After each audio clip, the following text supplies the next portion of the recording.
സംസ്ഥാനത്ത് മഴ തുടരും എന്നതാണ്. പത്തനംതിട്ട മുതൽ വയനാട് വരെ 9 ജില്ലകളിലാണ് ഇന്ന് യെല്ലോ അലർട്ട്. കേരളം, കർണാടക, ലക്ഷദ്വീപ് തീരങ്ങളിൽ മീൻപിടുത്തത്തിന് വിലക്കേർപ്പെടുത്തിയിട്ടുണ്ട്. കാലവർഷം നാളെ കേരളത്തിലെത്തിയേക്കും. മേഘ്ന, കാലവർഷം എത്തിയിട്ടില്ല, നാളെ എത്താനിരിക്കുന്നതേ ഉള്ളൂ. പക്ഷേ വ്യാപക മഴ പലയിടത്തുമുണ്ട്.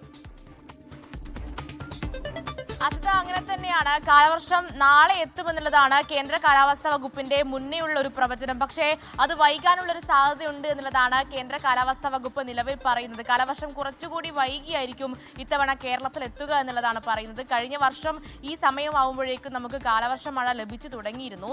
ഇന്ന് വേനൽ മഴ മുന്നറിയിപ്പ് നൽകിയിരിക്കുന്നത് 9 ജില്ലകൾക്കാണ്. അത് കണ്ണൂർ, കാസർഗോഡ്, തിരുവനന്തപുരം, കൊല്ലം, പാലക്കാട് ഒഴികെയുള്ള ബാക്കി 9 ജില്ലകൾക്കാണ് യെല്ലോ മുന്നറിയിപ്പ് നൽകിയിരിക്കുന്നത്. ശക്തമായ മഴ പെയ്യാനുള്ള സാധ്യതയുണ്ട്. അതുപോലെ തന്നെ കേരള, കർണാടക, ലക്ഷദ്വീപ് തീരങ്ങളിൽ മത്സ്യബന്ധനത്തിന് വിലക്ക് ഏർപ്പെടുത്തിയിട്ടുണ്ട്. ഉയർന്ന തിരമാലകൾ കാരണമാണ് മത്സ്യബന്ധനത്തിന് വിലക്ക് ഏർപ്പെടുത്തിയിട്ടുള്ളത്. അതുപോലെ തന്നെ ഈ മാസം 28 വരെ മഴ സജീവമായി ഉണ്ടാകുമെന്നുള്ളതാണ് പറയുന്നത്. അതിനിടയിൽ ചിലപ്പോൾ കാലവർഷ മഴ എത്തിയേക്കാം. അതുപോലെ തന്നെ 50 മുതൽ 60 കിലോമീറ്റർ വരെ വേഗതയിൽ കാറ്റിന് മണിക്കൂറിൽ സാധ്യതയുണ്ട്. ഇടിമിന്നൽ അപകടകാരികളാണ്. അതുകൊണ്ട് തന്നെ ഇടിമിന്നൽ ജാഗ്രതാ നിർദ്ദേശം കൂടി കേന്ദ്ര കാലാവസ്ഥാ വകുപ്പ് നൽകുന്നുണ്ട്. ഇനി മഴയ്ക്കൊരു ശമനം ഉണ്ടാകില്ല എന്ന് തന്നെയാണ് കരുതേണ്ടത്. ഇപ്പോൾ പെയ്യുന്ന വേനൽ മഴ, അതിനിടയിൽ 28-ാം തീയതിക്കുള്ളിൽ തന്നെ കാലവർഷ മഴയും എത്തും. അതുകൊണ്ട് തന്നെ കൂടുതൽ ജാഗ്രതാ നിർദ്ദേശം കൂടി നൽകുന്നുണ്ട്. ഇന്ന് 9 ജില്ലകൾക്കാണ് മഴ മുന്നറിയിപ്പ് നൽകുകയും ചെയ്തിട്ടുള്ളത്.